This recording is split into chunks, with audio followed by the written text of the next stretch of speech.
Want to buy wholesale products from global suppliers on Tradewheel.com? In this quick guide, I'll show you how to place your first order step by step.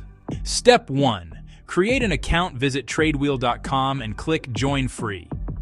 Enter your details, verify your email, and log in to your buyer account. Step 2. Search products. Use the search bar to find the product you need. Apply filters like supplier country, MOQ, and certifications to find the best options. Step 3. Contact suppliers. Open a product listing and click Contact Now.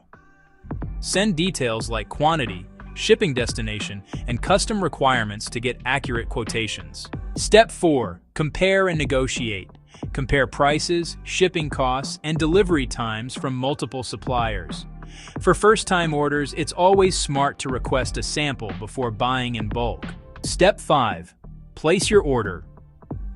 Once everything is finalized, confirm payment terms and place your order.